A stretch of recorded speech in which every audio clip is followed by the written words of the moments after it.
안녕하세요. 해준 거 없이 바라기만 하는 시댁 식구들 때문에 골머리를 썩고 있는 30대 여성입니다. 속은 썩어 문드러지는데 어디 얘기할 곳도 마땅치 않고 아무리 꼴보기 싫은 시댁이라지만 결국엔 제 얼굴에 침 뱉기 같아서 말이죠. 그런데 또 그렇다고 혼자만 끙끙 앓자니 너무 속상한 거예요. 그러다 문득 여기가 생각이 났어요. 그래서 익명의 힘을 빌려 제가 겪은 이야기를 좀 해보려고요. 가벼운 마음으로 아는 동생이 하소연한다 생각하고 들어주세요. 남편과는 지인의 소개로 만났습니다. 사실 소개팅에는 영 흥미가 없던 저였는데 지인이 자기가 느낌이 온다며 한 번만 만나보라고 어찌나 성하던지 몇 번의 거듭된 설득에 나간 자리였어요. 그리고 그렇게 제가 소개팅 자리를 꺼려했던 이유는 제가 어디 못나서도 그렇다고 낯을 가려서도 아니었고 사실 저에게는 파혼이라는 트라우마가 있었거든요. 솔직히 자랑거리는 아니지만 그렇다고 제가 잘못한 것도 아니니까 간단하게 얘기를 해보자면 20대의 끝자락에 한 남자랑 연애를 했어요. 소위 강남에 건물 몇 개를 가진 대단한 부잣집 도련님이었죠. 그런데 남자한테 프로포즈를 받고 본가에 처음 인사를 드리러 갔던 날 저는 말 그대로 충격을 받았습니다. 남자 쪽 부모님께서 말끝마다 그래서 돈 없는 것들은 거지들은 그까짓 거 몇 푼이나 한다고와 같은 표현을 덧붙이셨거든요. 그리고 비록 저한테 직접 하신 말씀은 아니었지만 세상을 그런 눈으로 보는 분들을 제가 진심으로 존경하고 어른으로 대우해드릴 자신이 없더라고요. 그래서 이튿날 남자한테 헤어지자고 했어요. 가치관도 가정환경도 너무 달라서 우린 안 될 것 같다면서 말이죠. 남자는 제 말뜻을 끝까지 이해를 못한 눈치였지만 아무튼 그때 배웠어요. 결혼이 아무리 현실이라지만 그래도 돈이 전부는 아니라는 걸. 비록 누구 한 사람의 잘못으로 헤어진 건 아니었지만 어쨌든 그렇게 오가던 결혼 이야기가 엎어지고 나니 결혼할 팔자가 아닌가 하는 생각이 들대요. 만약 또 누군가랑 어찌저찌 시작했는데 끝이 안 좋게 끝나면 어쩌나 그런 시간 낭비는 또 하고 싶지 않다 하는 생각도 들었고요. 그래서 굳이 소개팅을 해가면서까지 누구를 만나야겠단 마음이 없었던 거예요. 그런데 지인의 설득으로 반쯤 어거지로 나간 자리에서 만난 남편에게는 뭐랄까 첫눈에 반했다고 말하기는 어려운데 왠지 이 사람이랑 결혼하게 될지도 모르겠다는 예감이 딱 오더라고요. 지금도 그 이유가 뭐였을까 생각하면 한마디로 정의하긴 어려운데 서글서글한 인상과 믿음직스러운 말투 때문이었나 싶기도 하고 그리고 역시나 제 예감대로 저희는 연애를 시작한 지 1년 만에 부부의 연을 맺게 되었죠. 친정과 비교하면 시댁의 형편은 한마디로 어려웠어요. 시부모님은 고정 수입이 없으셔서 자식들이 주는 용돈과 연금에 의지해 생활을 이어가고 계셨고 사시는 집이 두 분의 소유라곤 했지만 재산적 가치는 거의 없다고 봐야 할 수준이었으니까요. 하지만 당시에 저에겐 그게 그렇게 문제되는 일은 아니었습니다. 저는 이미 결혼에 있어서 돈이 다가 아니다라는 나름의 신념이 있었으니 남편이 저를 얼마나 위해주는지 그리고 시부모님의 인격이 어떠한지가 유일한 관심사였거든요. 그리고 다행이랄지 남편은 그런 면에 있어서는 정말 제 기준에 딱 들어맞는 사람이었어요. 매사 제 의견을 존중해 주었고 제 일이라면 두 팔 걷고 나서주는 사람이었으니까요. 그런데 문제는 시부모님이셨습니다. 아니 정확히 말하자면 당시에 시부모님과 마주할 기회가 별로 없던 게 문제였지요. 처음 시댁에 인사를 드리러 갔던 날 그리고 상견례 날 정확히 2번이었어요. 그리고 그 2번 다 제 나름대로 두 분을 파악해보려고 했지만 동시에 어쨌든 제 자신도 괜찮은 며느리감인 걸 어필하려고 노력하다 보니 제대로 판단 미스를 해버렸거든요. 친정부모님은 한 번에 파혼을 겪은 딸이 다시 결혼을 하겠다고 나선 것만으로도 무척이나 감격스러워 하셨습니다. 그래서 친정부모님도 저와 마찬가지로 남편 쪽 사정을 크게 문제 삼지 않으셨지요. 물론 저희 쪽에서 3억을 지원하겠다 했을 때 시부모님께서 우리는 2천만 원밖에 못 해준다 하시니 좀 당황해 하셨지만 그래도 뭐 결혼 이야기는 그대로 진행이 되었습니다. 친정에서 해주신 돈에 제가 모아두었던 돈을 더해 집을 구했고 남편이 따로 모아둔 돈 5천으로 결혼 비용과 혼수 등을 부담했지요. 그런데 결혼한 지 1년 만에 알게 된 사실은 황당하기 짝이 없었습니다. 시부모님께서 해주셨다는 2천만 원을 알고 보니 남편이 제 뒤에서 몰래 갚아드리고 있었으니까요. 게다가 설상가상으로 남편이 기껏 한다는 소리가 사실 자기는 결혼할 때 비록 반지하에서 시작하더라도 양쪽 부모님들께 손을 벌리고 싶지는 않았답니다. 그런데 저희 친정부모님이 워낙 완강히 도움을 주시겠다 하시니 자기가 시부모님한테 부탁을 드렸었대요. 아들 체면을 생각해서라도 얼마라도 좀 보태달라면서 말이죠. 그리고 며칠 뒤 시부모님이 2천을 만들어주셔서 정말 감사한 마음이었는데 결혼하고 얼마 지나지 않아 시부모님이 남편을 따로 불러 그 2천만 원을 갚으라고 하시더랍니다.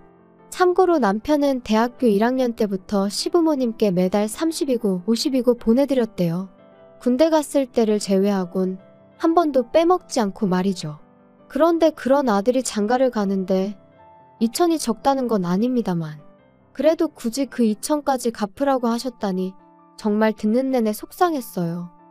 아무튼 남편 말이 그래도 어쨌든 자기 부모님이니 그런 이야기를 저에게 하기가 참으로 쪽팔리더랍니다. 그래서 어떻게든 자기 선에서 해결을 해보려고 했다는데 그런 남편에게 제가 무슨 말을 해줄 수가 있었겠어요? 그저 안타까운 마음뿐이었지요. 게다가 남편이 그렇게 소가리를 하는 동안 시부모님께선 걸핏하면 없는 형편에도 있는 힘껏 도와주신 거라며 생색을 참으로 많이 내셨거든요. 그래서 조금 의외의 행동을 하신다던가 까놓고 말해서 정말 실망스러운 모습을 보이셨을 때도 어떻게든 좋은 쪽으로 생각하고 존중해드리려고 했는데 더는 그렇게 생각하긴 어렵겠다 싶더라고요. 그런데 문제는 그게 다가 아니었어요. 그러한 속사정을 알게 된 이후로도 남편이 하도 간곡히 부탁하여 시부모님께는 차마 티도 내지 못하는 상황이었는데 그러나 나중에 아버님이 연락을 해오셨습니다. 다가오는 주말에 집에 한번 오라고 할 이야기가 있다 하시면서요. 그래서 며칠 뒤 약속한 시간에 맞춰 시댁에 도착하니 집으로 오라 하셨을 땐 언제고 어느새 외출 준비를 끝내신 채로 저희를 기다리고 계시대요. 그리고는 한우가 드시고 싶다며 집 근처에 생긴 고깃집으로 가자고 하셨지요. 솔직히 그런 식으로 처음 당하는 것도 아니라 놀랄 것도 없었지만 그날은 너무 짜증이 나는 거예요. 그리고 말이 나왔으니 말인데 사실 사람들이 다 성격도 다르고 스타일도 다르고 해놓고 사는 것도 다르고 그러니까 비교하면 안 되는 거 저도 정말 잘 알아요. 하지만 친정부모님은 저희 부부를 만나면 뭐라도 하나 더 해주고 싶어 하시고 도와주고 싶어 하셨던 반면 시부모님은 어째서인지 하나라도 더 받아내려 하시고 가져가려 하시는 게 막말로 제가 무슨 성인군자도 아니고 그날만큼은 정말이지 적당히 하시라고 소리라도 지르고 싶더라니까요. 넷이서 식사하고 47만 원이란 금액을 결제했습니다. 남편이 제 눈치를 살살 보면서 카드를 내미는데 속에서 부글부글 막말로 그 47만 원 없다고 저희 부부가 어떻게 되는 거 아니고 시부모님 말씀대로 저희가 어디 가서 벽돌 나르며 생고생해서 버는 돈은 아니지만 그래도 그렇지 정말 너무하단 생각밖에 안 들었어요. 그런데 그런 와중에 저희 어머님이 요 근처에 새로 생긴 라이브 카페가 있다며 거길 가자 하시더라고요. 그리고 도착한 카페에서 아버님이 말문을 여셨습니다. 너는 언제까지 그 똥차를 끌고 다니려고 그러냐? 니네 부모는 뭐라 안 하든 그 웬만하면 한 대 새로 뽑아달라고 해라. 포만나게 그게 뭐야? 폼내고 다닐 일이 없어서 괜찮아요. 행색이 초라하면 사람들이 깔봐. 그래서 나도 차 샀다. 네? 아버님이 차를 사셨다고요? 갑자기 무슨 차를 사셨다는 거예요? 나도 죽기 전에 좋은 차 한번 타보고 싶어서 샀다. 그래서 요새 뭐 쟤 어쩌고 하는 차 계약했지. 너네 결혼할 때 보니까 네 애비도 그 차더만. 네? 그 차를 사셨다고요? 그 차 비싼데. 비싸긴 뭐 얼마나 비싸다고. 아무튼 내가 그래서 너네 오라고 한 거다. 그거 차 사는데 너들이 좀 보태줘야겠어. 한 방에 달라는 거 아니고 다달이 100만 원씩만 보내면 되니까. 그게 무슨 말씀이세요? 저희가 그럴 돈이 어딨다고. 아무튼 안 돼요. 못 보내드려요. 그리고 아버님, 차라는 게 사면 유지비도 얼마나 많이 드는지 아세요? 두 분 연세랑 차를 생각하면 보험료도 비쌀 게 분명하고요. 아버님 그거 다 부담하실 수 있으세요? 너 지금 나 능력 없다고? 나는 그런 차를 탈 주제가 안 된다. 그 소리가 하고 싶은 거냐? 갑작스러운 아버님의 요구에 정말 망치로 한 대 맞은 듯 했어요. 그런데 옆에 계시던 어머님도 그런 아버님을 말리시기는커녕 하신다는 말씀이 네 시아버지가 얼마 전에 동창회를 갔다 오셨는데 세상에 자기 차 없는 사람이 네 시아버지밖에 없다더라. 거기다 거기 온 인간들이 원래 다 네 시아버지한테 콩고물이라도 얻어먹을까 하고 빌빌거리던 인간들이었단 말이야. 그런데 지금 지들이 돈 좀 더 만진다고 어지간히 거들먹거리나 봐. 네 시아버지가 얼마나 속이 상했을지 상상이 가니? 너 네 아버지가 그런 일을 당했다고 생각하면 가만히 있을 수 있겠어? 아니 그래도 어머님, 저희가 돈이 어딨어서 매달 100만 원씩 보내드려요? 그리고 자기야, 가만히 있어. 저희가 지난 1년을 꼬박 아껴서 모은 돈이 2천이에요. 그나마도 장인 장모님이 많이 도와주셔서 그만큼 모은 거고요. 그런데 지금 저희한테 매달 돈을 달라고 하시면 진짜 아들 입장은 이만큼도 생각 안 하세요? 제발 적당히 좀 하세요. 평소답지 않게 남편이 화를 내자 아버님 어머님 두 분 다 꽤나 놀라신 듯 더는 말씀을 안 하셨어요. 그리고는 저는 남편이 잡아끄는 손에 이끌려 카페에서 나왔죠. 집으로 돌아오는 내내 남편은 아무 말도 없었고 저도 그런 남편에게 차마 무슨 말을 해야 할지 모르겠더라고요. 그래서 남편이 먼저 무슨 말이라도 해주길 바라며 말을 아꼈습니다. 하지만 며칠이 지나도록 남편은 아무런 말도 하지 않았고 저도 더는 신경 쓰지 말아야겠다 했어요. 그런데 또다시 어머님이 연락을 해오셔서는 아가 언제 시간 되니? 한번 내려와야겠다. 무슨 일 있으세요? 어쩌면 좋겠냐? 네 시아버지가 아주 병이 나서 들어누우셨다. 죽기 전에 좋은 차 한번 타보겠다는데 어떻게 자식 새끼들이 다 나 몰라라 하냐면서 이렇게 살아서 뭐 하냐고 아주 난리도 아니야. 덕분에 나까지 피가 마른다. 그러지 말고 어떻게 좀 안 되겠니? 계약금도 걸고 왔대. 네? 일단 제가 그이랑 한번 이야기는 해볼게요. 그리고 제가 이런 이야기를 꺼내니 남편이 저더러 신경 쓰지 말라면서 자기가 내려갔다 오겠다고 했어요. 그래서 저도 더는 너무 골치도 아프고 신경 쓰고 싶지 않아서 그렇게 하라고 했고요. 그런데 얼마 후 그렇게 본가에 다녀온 남편이 하는 말이 계약금이 문제가 아니랍니다. 그 차 계약을 받은 사람이 아버님 친구 아들이라며 쪽팔려서 죽어도 계약 파기는 못하신다 그러시더래요. 그거 차도 못 사서 계약 파기를 했냐 그런 소리가 나올 게 뻔한데 어떻게 계약을 파기하냐고. 죽어도 그 차를 타야겠다셨다나요? 그러면서 남편이 진짜 미치겠다, 환장하겠다 그러더니 100은 무리고 한 달에 50씩이라도 보내드릴까? 그러는 거예요. 뭐? 그건 아니지. 나 정말 이런 말까진 안 하려고 했는데 사목을 해주신 우리 친정에도 한 푼도 안 드리고 있는 마당에 시댁에는 지금 그 2천 때문에 돈 드리는 것도 있는데 거기다 추가로 50을 더 드리자고? 그러면 나도 친정에 똑같이 챙겨드릴 수밖에 없어. 그리고 이런 말도 정말 안 하고 싶었는데 당신도 알다시피 차가 그냥 굴러가? 보험료에 유지비에 그런 건 아버님이 감당하실 수 있으셔? 눈앞이 깜깜하다는 게 이런 건가 싶다. 나 만약에라도 당신이 나 몰래 차 사드리고 그러면 이혼도 생각 안 할 수가 없어. 정말 미안해. 내가 생각이 짧았어. 하도 앓는 소리를 하시니까 나도 순간 그냥 얼마라도 해드리고 말까 그런 생각까지 하게 된 것 같네. 무슨 소린지 알았으니까 이혼 같은 소리는 하지 마. 그리고 결국 아버님은 계약을 파기하셨어요. 저희한테 도저히 씨도 안 먹히니까 신우한테 이야기를 하셨나 본데 신우가 아주 길길이 날뛴 모양이더라고요.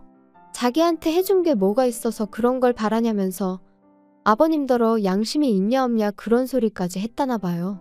그리고 아버님은 아버님대로 그런 신우한테 EX 저X 해가며 쌍욕을 하셨고, 하지만 어쨌든 뭐 결국 차를 사준다는 자식이 없으니 별 수 있으셨겠어요? 계약 해지했다, 속이 시원하냐고 전화로 어찌나 고함을 치시던지. 그런데 끝난 줄 알았던 아버님의 억지는 거기서 끝이 아니었습니다. 그 일이 있고 반년이 흘러 지난 가을이었어요. 친정 부모님 댁이 누수 문제로 리모델링에 들어가게 되면서 저희 집에 며칠 와 계시게 되셨거든요. 그런데 그렇게 와 계신 지 3일째 되던 날 아버님이 연락도 없이 저희 집에 오셨습니다. 다들 놀랐죠. 제가 무슨 일로 오셨냐니까 아버님 말씀이 뭐 그냥 오다 가다 들리셨다는데 오다 가다 들릴 거리도 아니고 아무튼 말이 안 되는 상황이었어요. 하지만 일단 오셨으니 들어오시라 했습니다. 그리고 그렇게 같이 점심을 먹게 되었는데 솔직히 얼마나 편한 사이라고 화기애애한 이야기가 오갔겠어요. 그냥 간단히 서로 안부 묻고 하시는 일은 잘 되시냐 그런 이야기 좀 오가고 식사를 마치고 차랑 과일을 내가려는데 아버님께서 갑자기 볼 일이 생각나셨다며 자리에서 일어나셨습니다. 그래서 배웅을 해드리려니 한사코 나오지 말라며 극구 저를 말리시더라고요. 그래서 그냥 집안에서 배웅했어요. 그리고 아버님이 떠나시고 얼마 지나지 않아 친정아버지께서도 근처에서 지인분과 약속이 있으시다며 자리에서 일어나시더라고요. 그런데 아니, 앞만 찾아도 차키가 없어졌다고 그러시는 거예요. 어머니랑 저는 잘 좀 찾아보시라고 집안에 있던 차키가 어디 갔겠냐고. 그리고 그때부터 온 집안을 샅샅이 뒤졌는데 정말 차키의 발이라도 달렸는지 도무지 못 찾겠더군요.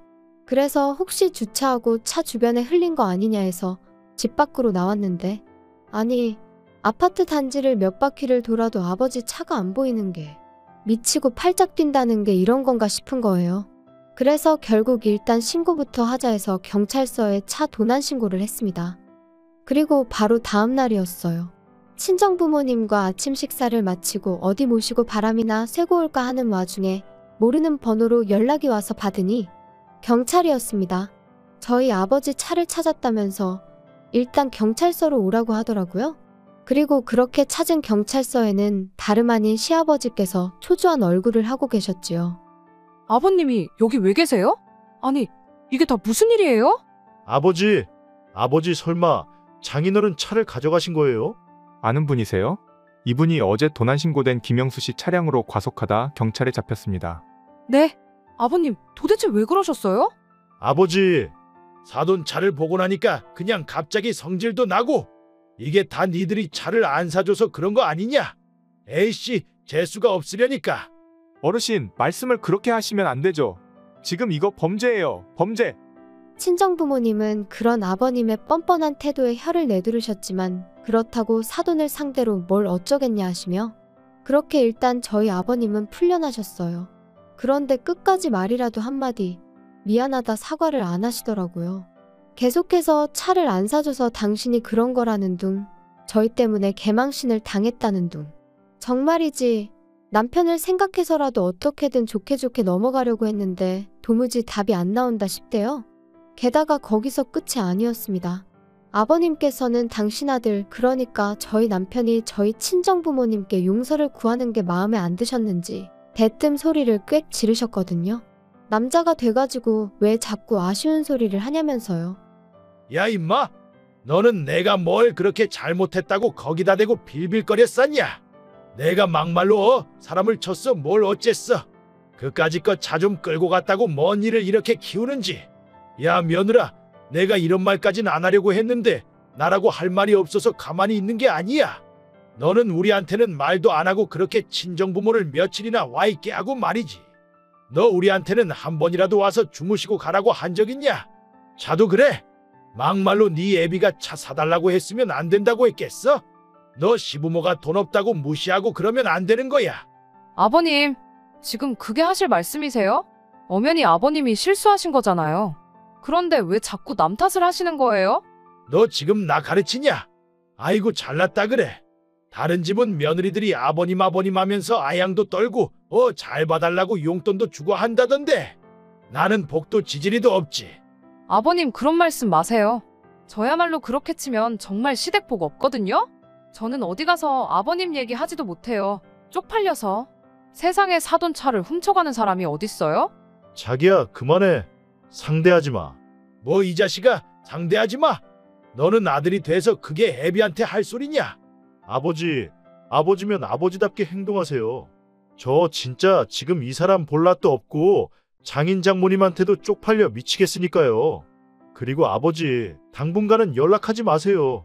그냥 저 어디 멀리 미국 같은 데 가 있다 생각하시고 좀 시간을 갖는 게 좋겠네요. 그리고 그렇게 저희는 그날 이후로 아버님 어머님과 거리를 두고 지내기로 했습니다. 좀 과한가 싶었는데 남편이 고집을 부려서 핸드폰 번호도 싹 다 바꿨고 집도 이사했어요.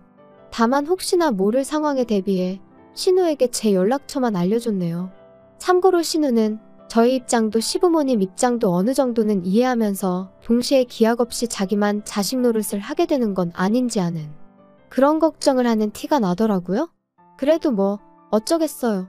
그간 저희는 나름대로 할 만큼 했다고 생각했고 신우도 그건 부정하지 못할 사실이었으니까요. 그러니 저희한테 대놓고 싫은 소리는 못하는 눈치더라고요. 솔직히 처음엔 그래도 시부모님인데 이렇게까지 하는 게 옳은 걸까 하는 생각도 아닌 게 아니라 몇 번이나 들긴 했어요. 하지만 4달째로 접어드는 지금은 그러길 잘했다 싶은 게 제 심정입니다. 시부모님과의 교류가 사라지니 남편과 불편할 일도 없고 돈도 잘 모이고 있거든요. 남편에겐 이 말까진 안 했지만 그간 시부모님이 어지간히 뜯어가셨구나 하는 게 새삼 실감날 정도로 말이죠. 그래서 솔직히 마음 한켠에는 그래도 어쨌든 남편에겐 세상에 하나뿐인 부모님인데 교류하며 살라고 설득이라도 해야 하는 거 아닐까 하는 생각이 있었는데 그러지 않으려고요. 그렇게 되면 보나마나 또 제가 어마어마한 스트레스를 받을 것 같아서요. 그래서 그냥 흘러가는 대로 어떻게든 되겠지 하는 마음으로 내버려 두렵니다. 아버님이 혹시 먼저 손을 내미신다면 그땐 뭐 달리 생각해 볼 수도 있겠지만요. 아무튼 가족이라고 무조건 다 이해하고 품어주고 그럴 필요는 없다. 제가 저희 아버님을 겪으며 내린 결론입니다. 가족도 가족 나름이라는 말 참 이상하다 생각했는데 먼저 겪어본 사람들이 있으니 그런 말도 나왔다 싶고요. 아무튼 어떻게 마무리를 지어야 하나 싶은데 그래도 남편 하나는 정상이니 다행인 거겠죠?